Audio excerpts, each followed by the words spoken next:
Hi everybody, I'm Risa and welcome to the West Family Reunion. I'm here with my cousin, my dear cousin Gary Davis, and we just want to welcome you all. I am Aunt Lucy Gray's daughter, and Aunt Lucy Gray was Willie West. Everybody calls him Pa. She was the sixth child from him, born from him and Annie. I'm just glad that we're here doing this because this is something that I know that my mom really wanted to do. She always talked about her family. She loved her family, and she always wanted her family together. So we finally got this together. That's one thing. My mom was a serious lady. She was little in stature, but she was big in heart. And she loved everybody, so I'm just glad we're here doing this today. Hi everybody, my name is Kitty. Really, my name is Catherine Austin Simmons, but everybody knows me as Kitty. I am the oldest daughter of Lucy Gray, and Lucy Gray was the sixth child of Willie West, who is the grandpa of the family. We all called him Pa. I remember when I was a young girl, Branch and I lived with Pa, and we called her Miss Rosa, who was Pa's second wife. She took care of us for a long time. We called him Pa, yeah. Oh, he was a great man. He was so strong and lovable and all, you know. He used to like to have his good times, man. Yes, indeed. He was real sweet. Yes, he was. Branch and I had a good time there. Pa was good to us. We had our own horse. We had a horse named Dixie, and I think the other one was named... We got another one named Barney. or something, but... I remember I used to be ashamed to go out there and get on that wagon, you know, because I never... with the horses. Come on, granddaughter, get on that car, on that horse and wagon, honey, going on into town. And yeah, he's just driving them horses, honey, going into town. Yes, indeed. Dixie, great big white horse. He used to whistle, and the horse used to come running to him. A mattress is made out of straw. They was comfortable. And you slept outside? Yeah, that's where I slept out on the porch. They told me. You sleep in the house? Because that's where they put me at. I could have slept in the house, I guess, but you know, in the summertime, you know, hot, yeah. Oh, it'd be cool. You know, they ain't had no fans and stuff like that, you know, so it figures it was cool for me to be outside, yeah. And you wasn't scared out there with them bugs? You know I was scared, girl, but what could I do? I couldn't do nothing. I had to do what Grandpa and Grandma say do. They took care of us for a long time. He kept me most of the time. I stayed down there with him. We used to phone. As soon as I get in town, no country boys is like, oh, there's a city girl. And they weren't saying, they were loud too. Pa said, don't worry, because he was my protector. He protected me the whole time I was down there. And my grandfather did not take any stuff off of people. I remember one time my brother Pearlie and his wife, they came down to Pa's house where Branch and I was staying, and they bought me a puppy. And some kind of way, something happened where my grandfather and my brother Pearlie got into an argument. And the next thing we know, my brother Pearlie was running through the fields because my grandfather was in the door shooting a shotgun at him. He didn't take any stuff off of anybody. He was a very respected man. I'll be good to you if you let me. What? You be nice, he be nice. If you mess up, you kick your leg. What? Wow. But he was a great person, yes he was. And of course a lot of people thought that he was they thought he was an Indian or something, you know, by the color of his skin. He had beautiful skin, you know. My grandfather, as long as I can remember, he always had white hair. I never known him to have black hair or any other but white hair. And he looked just like a white person. Lord, they used to take me to the out in the fields, you know, where they pick cotton, child. Yeah. Well, they had a cotton patch too. But what was it? Was it cotton I used to pick? I can't think of what it was. But anyway, I used to make money. I just thought I was rich, child. Really? Yes, ma'am. Who Yes. paid you? The people, you know, once you get your Pick the bone cotton. Oh, the people that you and people pick. that own whatever, you know, they were the ones that paid me, you know. Oh. I used to love that, child. I used to have a lot of money. Because, you know, back in that day, you had Yeah. a quarter was a Yeah, lot you of was money, rich, you know. I'm Yeah, sorry. child, I was rich. What you talking about? He there bought me some material, honey, and made me a whole suit on my hand to wear back home. Mm. Really? Yeah. And Lene, she sent cord in there because she was a little problem. She gonna kill me. I used to go every summer. Yeah, every summer I used to go until I came, because when I came 13 years old, well, Day down there. Wow. And every day I used to go, I was working. And when I get off of work, she would meet me down the road, or she'd be sitting on the porch waiting for me. Cause I always bring her a bag of candy or something. they used to call me a country girl when I came home. So I say that was it for me, you know. Yeah, the country. Silly, but it was really great going down there every summer. My dad said, but no, all I know is he used to say, Brother West was coming. Brother West, well, he always had his cousins around when my father was there. Brother West was coming, I remember we used to have to clean the house up, hang these rugs out on the line and beat them with a broom. And he would come and stay with us after my mother passed away more than once. And like I said, at that time, he still had a suit on and all. And a cap. Now they had a cap. You always wore a cap. He always wore a cap. He always had a cigar hanging from his lips. He had horses, cows, pigs, chickens, anything you name it, he had it. Yes, he did.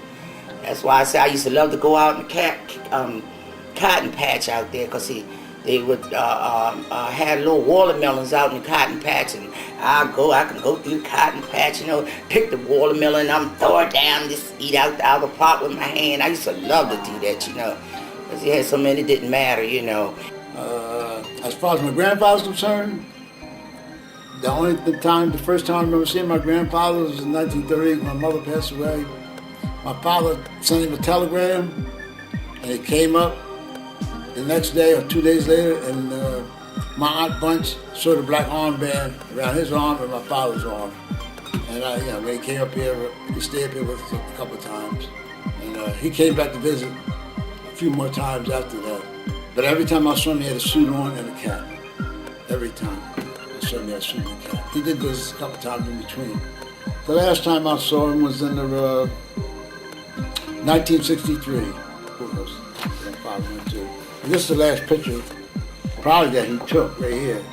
This is him here with me and the rest of us in 1963. Like the fall of 1963. My grandpa West. I'm trying to find who that lady is with him. So if I bring these pictures down south, I wish somebody would tell me who it is. She seemed to be taking care of him. Miss Rosen, his second wife, she was the, I guess, the backbone of the family. Like I said, I don't remember a lot because I was small at the time, but I remember she took care of the house. She didn't work. She worked in the fields, and we were not allowed to go into the front yard. She told us that if we went into the front yard, the bears would get us, and that was because she didn't want us to trample her flowers. She had a real pretty flower bed in the front of the house. She just washed, cleaned, and cooked, and she called my grandfather Mr. West.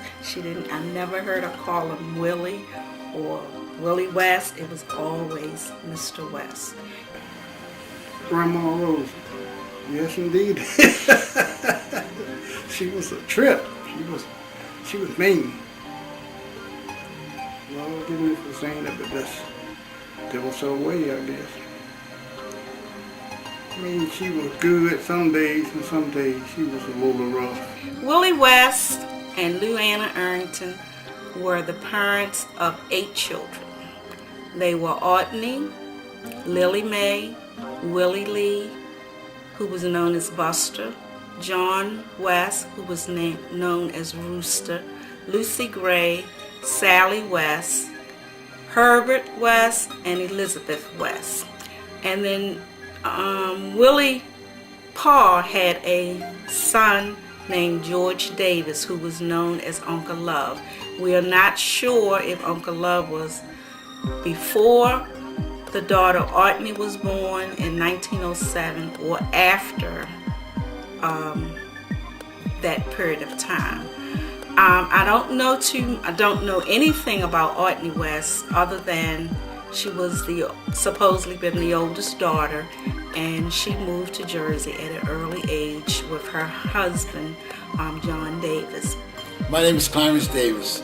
I am the 3rd son of John Davis and Ortney West, who was the first daughter of Willie West and Ann Arrington. The biggest thing I remember about my mother is she was a small lady, and she always taught us the 23rd song, a song called Swing Low, Sweet Chariot, which they sang at her grave, and all of us learned how to do it. Everybody.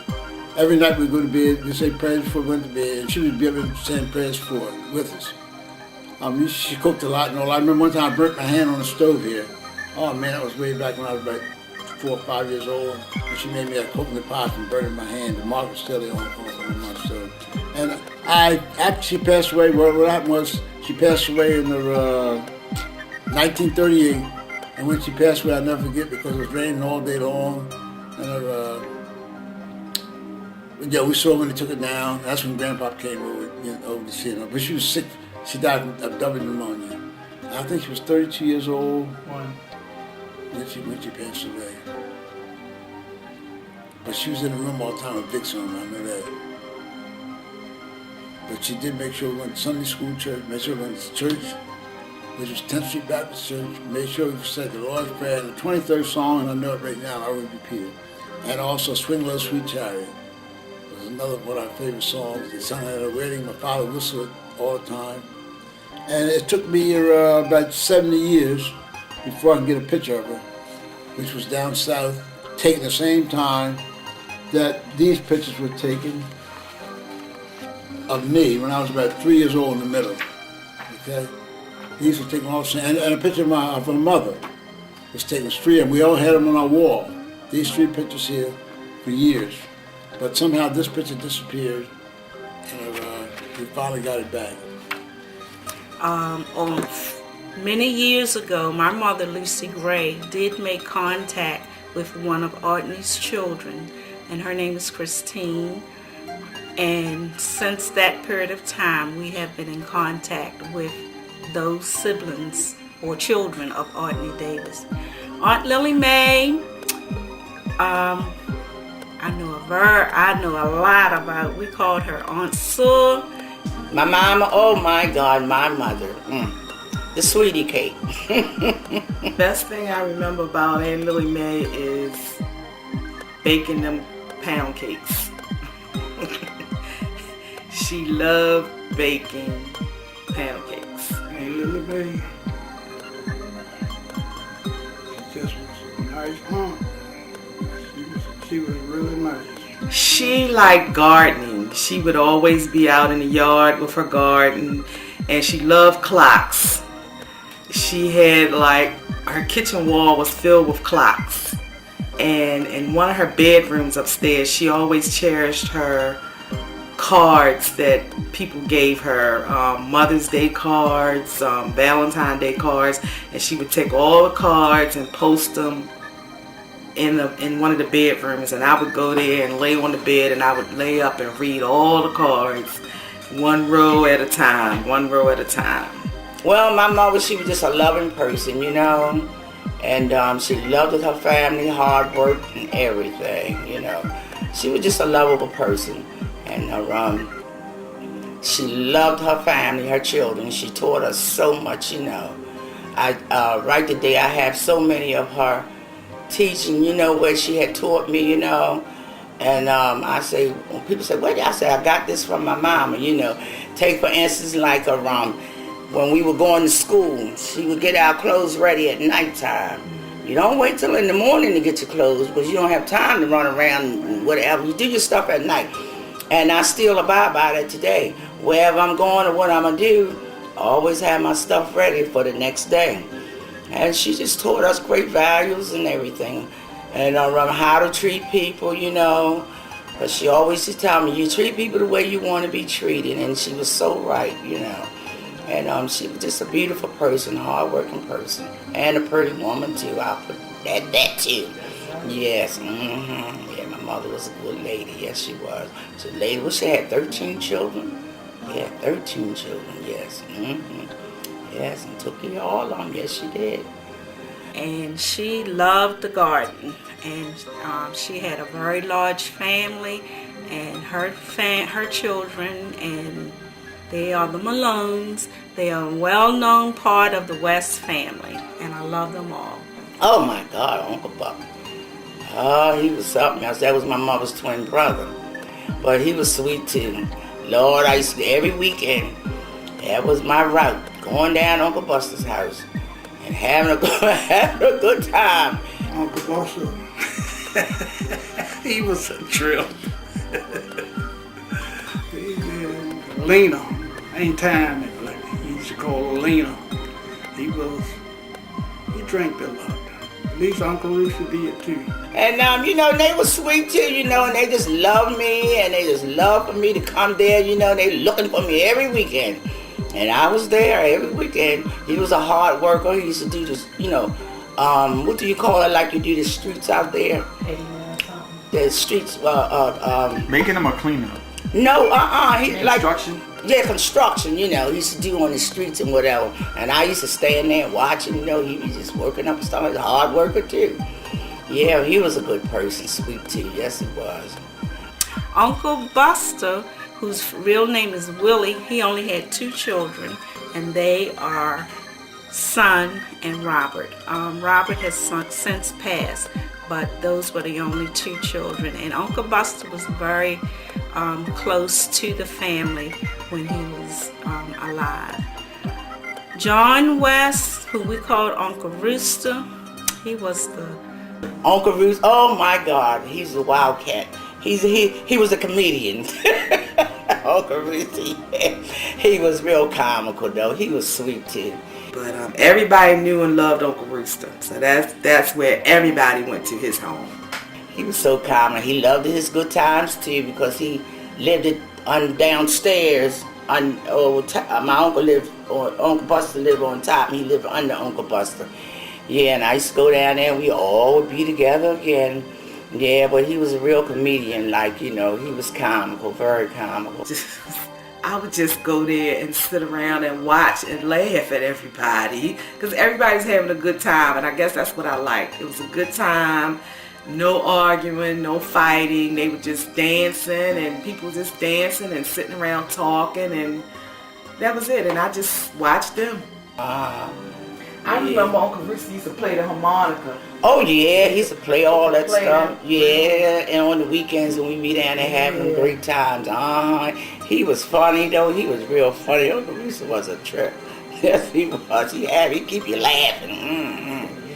Yes, indeed. Yeah, he was real funny. Well, Uncle Rooster, it was always Aunt T was the one that was always there. So I think my mother and Aunt Lily Mae and they didn't go up there. They would go, but I don't think they went too much. You know, I know my mom didn't. She may go to check on them or something like that, but she was always, the girls were always close, but Aunt T was one of the party ones, so she hung at Uncle Rooster's house because my mom wasn't a partier and Aunt Lily Mae wasn't a party person, and of course Aunt Sally wasn't either. So, but they loved him to death. He was their brother. They loved their brothers, but they weren't the party type, so they weren't there. The clown of the family. He always kept me laughing. Always kept me laughing. He had a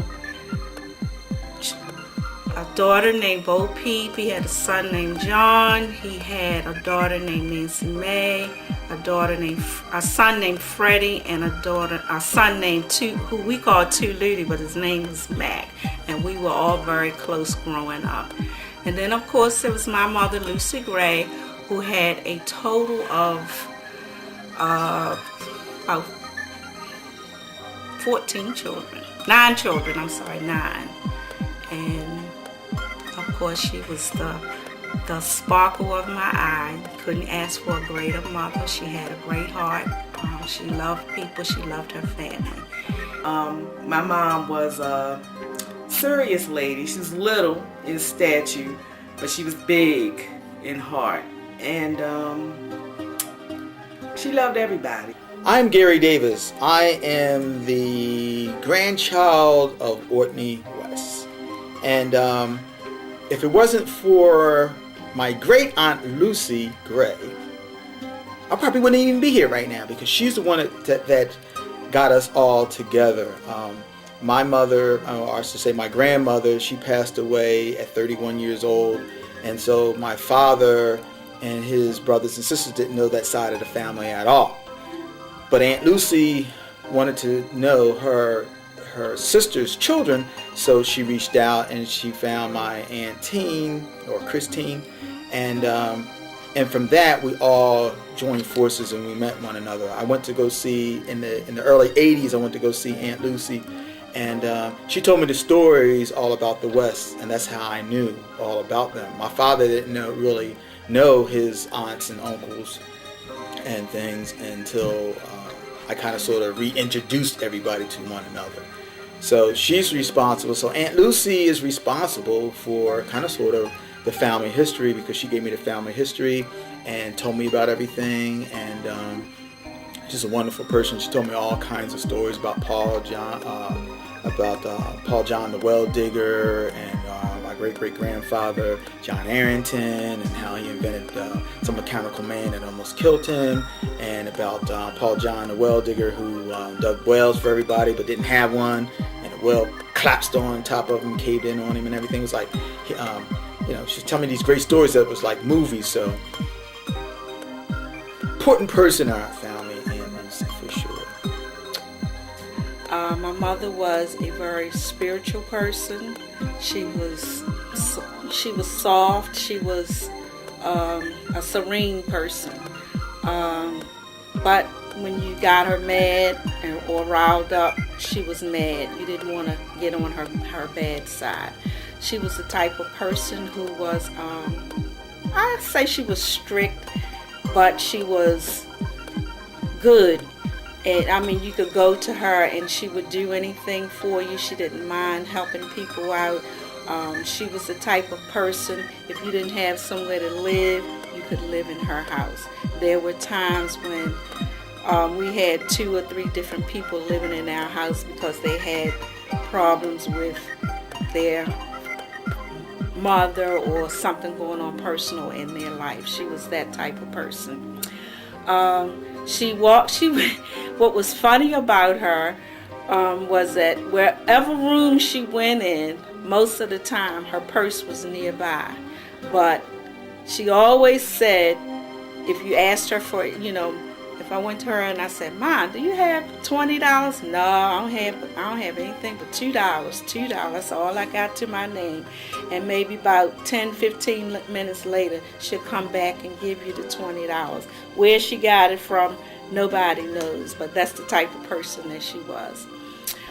She made sure that the family had good meals, almost on a daily basis. I remember when I was working at the Baltimore City hospitals, she would call me up and say, "You and the girls come home for lunch," and we'd go home. I would go home and take my friends, and she would have fried chicken or fried fish and cabbage, potatoes and onions and cornbread, and it was just something that she would do sometime on the spur of the moment. She always made sure that we had big meals on Sundays, and I mean, when I say meals, we had a homemade cake and the collard greens and the potato salad, full course meals on Sundays. She was just that type of person. She wasn't a party person like some of her other sisters and brothers were. But sometimes when she would go, say, to Uncle Rooster's house, everybody would get quiet when she walked in because she wasn't that type of person to, be drinking or whatever. Sometimes she'd show off and have a beer or something. But when she walked in the house, they said, "Oh, here come Aunt Lucy Gray. Here come Lucy Gray." And everybody get quiet for a while. And they probably was very glad when she left so they could get back to doing what they wanted to do. So I think my mother was the one, along with Aunt Sally, who kind of like kept all of them in line, because Aunt Lily Mae wasn't around a lot, but because Aunt Lily Mae was in her garden. She loved the garden, and she had the biggest garden there was. And I remember one time Aunt Lily Mae was in the local newspaper for some kind of large vegetable she had grown that was really big. I know I'm supposed to be talking about my mother, and I go back and I think a lot about my other uncles and stuff. I love my mother. I miss her. She was a very good mother. That's pretty much it. I made a mistake because I told Aunt T and Aunt Sally that I'm sorry that I haven't been down here much sooner, spend a whole lot of time with you. I said, well, next time I come, I'll probably get a hotel. They got mad and said, "Oh, no, you won't." He said, "If you come back down here, you're going to stay right here with us." And I left it there smiling and said, good old Southern hospitality. Hey, they don't go for staying in no hotels, man. They went to stay with them and feed you to death. Good old Southern hospitality.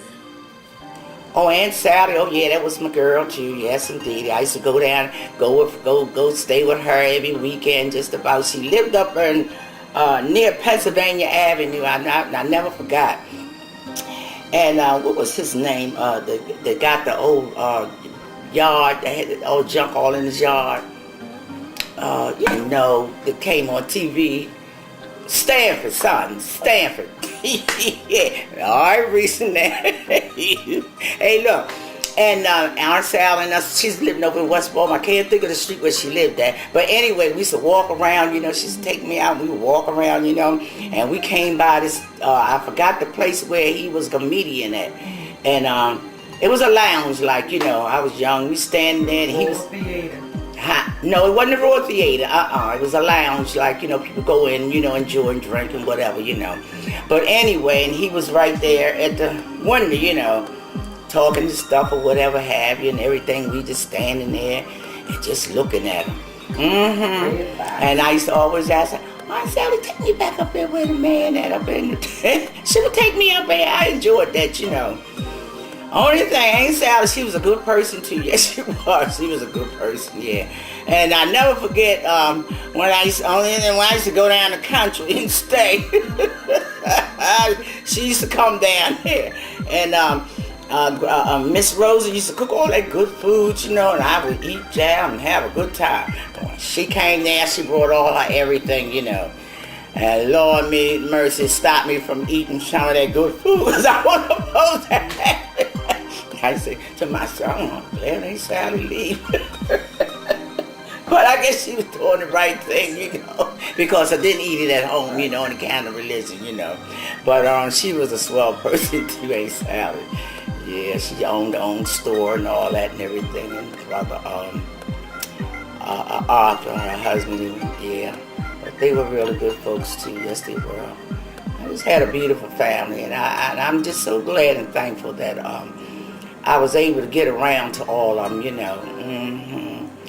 And that's how what happened was in about 1947 or 1948, no longer 1948. This lady came into my house, and I was taking care of Strawberry Short at the time, and she said, "Does Johnny Davis live here?" And I said, "Yes." She said, "Where is he?" "He's at work now." She said, "Okay." So I didn't know what to say to the lady, but yeah, she eventually says, "Well, I'll wait." I said, "Okay." "Well, who are you?" She said, "Well, I'm your Aunt Sally." "Aunt Sally?" So my father was at work. My father didn't get home at 11 o'clock. So when he came home, I said, "Daddy, there's a lady here." And she said her name was Aunt Sally. And what she did was, she took a broom. We used to have a broom, cornstalk broom. She went and got that cornstalk broom and cleaned up all the way through the house and went on about her business. My daddy said, too bad she couldn't wait, too bad she couldn't wait. And he did come home. But she was there, and I talked to her. The second time I saw Aunt Sally was, I went down to see her. I got pictures of her right here with her, where I went down to see her with Leroy, right? And I also saw T-Tot, and I told Leroy, I said, man, I can't go down there, because them people so old down there, you know what I mean, all this stuff here. Man, when I went down there, they was more spry than I was. I couldn't even get in Leroy's truck. Leroy had a van. Aunt Sally and T-Tot got that van real nice. This here's a picture of me with the Aunt Sally and T-Tot right here. I remember when Miss Lily, Aunt Lily came by and said that she looked just like my mother. Said my daughter Sharon looked just like my mother. And I said, no, she didn't. My mother didn't look like that, you know. But now that I got a picture of my mother, everybody said we all look alike. Sharon looks like her anyway. Matter of fact, I saw a cousin from New York. I was down there someplace. I don't know, was it at the Arringtons or where? And I met a cousin from New York, and she was just like my daughter Sharon. And Sally didn't have any children of her own, but she did have an adopted daughter whom she loved very dearly, and we all love her as well, and we call her Pooh. So hopefully, you know, everybody get to see Pooh, because she has grown up finally at last. And of course, there's Uncle Herbert, and Uncle Herbert had quite a large family too. A lot of his children lived in North Carolina for a while. A lot lived in and still do live in New York. He has a daughter who lives in South Carolina, and there's Delilah, there's Undine, there's Hazel, Hermina, Herbert Jr., and if I miss anybody, I'm sorry, but it's so many of, you know, cousins that, you know, you try to remember. 1932, my Uncle Herbert came to visit us when we lived at 981 Central Avenue. When Uncle Herbert came to visit us, the snow used to be so high that I couldn't walk in it. I'll never forget that. I had on like these snowsuits. We couldn't walk on, but he would take me down 10th Street Hill and showed us how to slide on a sled. He showed us how to slide on the sled and all that. And then when I found out he was going back down home, you know, it hurt a lot. I never saw him since then. But my brother Charles was named after him, Charles Herbert. And Charles Herbert was born like in 1933. I think it was 1933. So he, or 32. So he was there at that time, and I remember him very well taking me out down this hill in the snow all the time, so it had to be in the winter time. His name was Charles Herbert. His name was Herbert. My brother's name was after him, Charles Herbert. Uncle Herbert, he was sweet too, but he was more like a more laid back, like, you know, person, you know. He loved his good times too. Yes, he did. He loved his good times too. But he was more like a more laid back person than, you know, sort of the rest of them. You know, he wasn't, you know, real fly like the rest of like my Uncle Rooster. That's in the book, all written down. Have you know why the snow was so deep? Why? Because I was so little. The snow could have been 2 inches high. So what else did he do? How long was he there? All I know is that during the wintertime, you know. And of course, and last but not least, of the children of Willie and Luana is Elizabeth, whom we all know as Auntie. And Auntie was the apple of my eye. Oh, Auntie, oh, Jesus mercy. She wasn't my auntie, she was my sister. And the other one, Daddy always wanted to go and get. Who's that? T-Top, I think it was. He always wanted to go get her. She was a little baby, like, oh, my baby's still there, but you want to keep her, want to bring her home and stay with her, with us, with them. I mean, when she was little. You know, my mother was alive then, so she had to be little, right? Yeah. And Daddy and Mom took her, they wanted to bring her home, and they would stay with her. Like she was a little doll or something. To me, that's what I felt. I mean, I love it. Wherever she was at, Cora would find her. Oh Lord, we would have some good times together. Yes, we did. Auntie was just a go-go girl. She was just outgoing, you know, and just loved the good times on the weekends. And man, I'd be following right behind her. Yes, indeed. I remember one time, my friend, we was walking, we was going somewhere, and I said, "Oh, T, look, there go Richard." We dumped down behind the car so he would see us. Oh, we used to laugh about that. It was so comical. But she was just a down-to-earth person. Yes, she was. And I just enjoyed all of them. Yes, indeed. Used to love to be around. That was my weekend where I would go. Even my friend I had, he thought I was going to see men. But I put them heels on in the summertime and put my clothes on, strutting right down Gay Street. Here I come, Uncle Buster, T-Ty, and all of us together, having a good time. Yes, indeed. I loved it. It was really great, really good. I miss all of them. I sit down and think about them. Auntie. Oh, wow. That's everybody's girl. Auntie. Oh, wow. Let's see. Auntie was... She didn't have any kids, so we were all her kids. Everybody's Auntie's kid. She loved children. She loved everybody. Cooking, that was her thing. Every Sunday, when everybody get home from church or wherever, everybody goes to Auntie's to eat. Back years and years ago, she was the party girl. But she always hung with her brothers because I guess her brothers was the party people. So she always was with her brothers. But she liked walking. She loved being with her sisters too. So I guess she took time out with them, with both. She could walk from East Baltimore. Her and Aunt Sally would walk she would walk down to Aunt Sally's house, and then her and Aunt Sally would walk from down where they lived all the way over to Aunt Lily Mae's house in West Baltimore. And they would do this almost like every day. And then they would catch the bus back home. So, Auntie was everybody's girl. Yeah.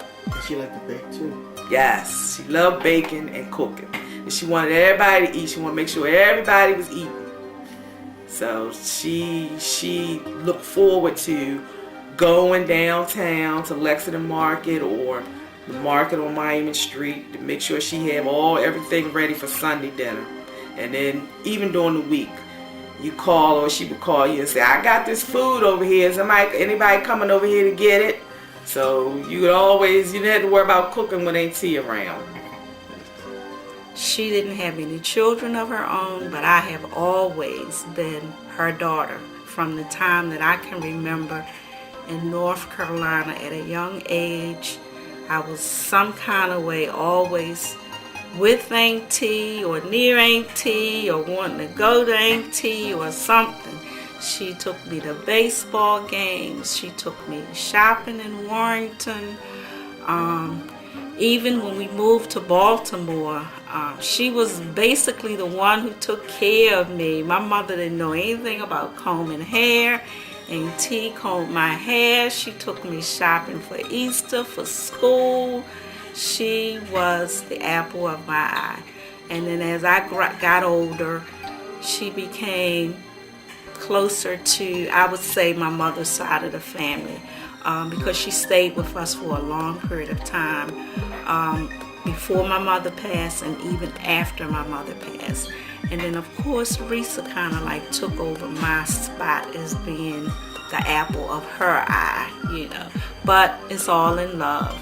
And Uncle Love, I don't remember too much about him other than seeing him often at Uncle Rooster's house on the weekends. And I remember, if I'm not mistaken, when he first started coming around, some of the siblings kind of like rejected him because he was not the son of their mother. But as time grew on, and I believe it was Auntie who kind of like set the ball rolling. She didn't give it a hoot. And you know, hoot was not the word that she used, but she didn't give a hoot. It was her father's son, and as far as she was concerned, it was her brother.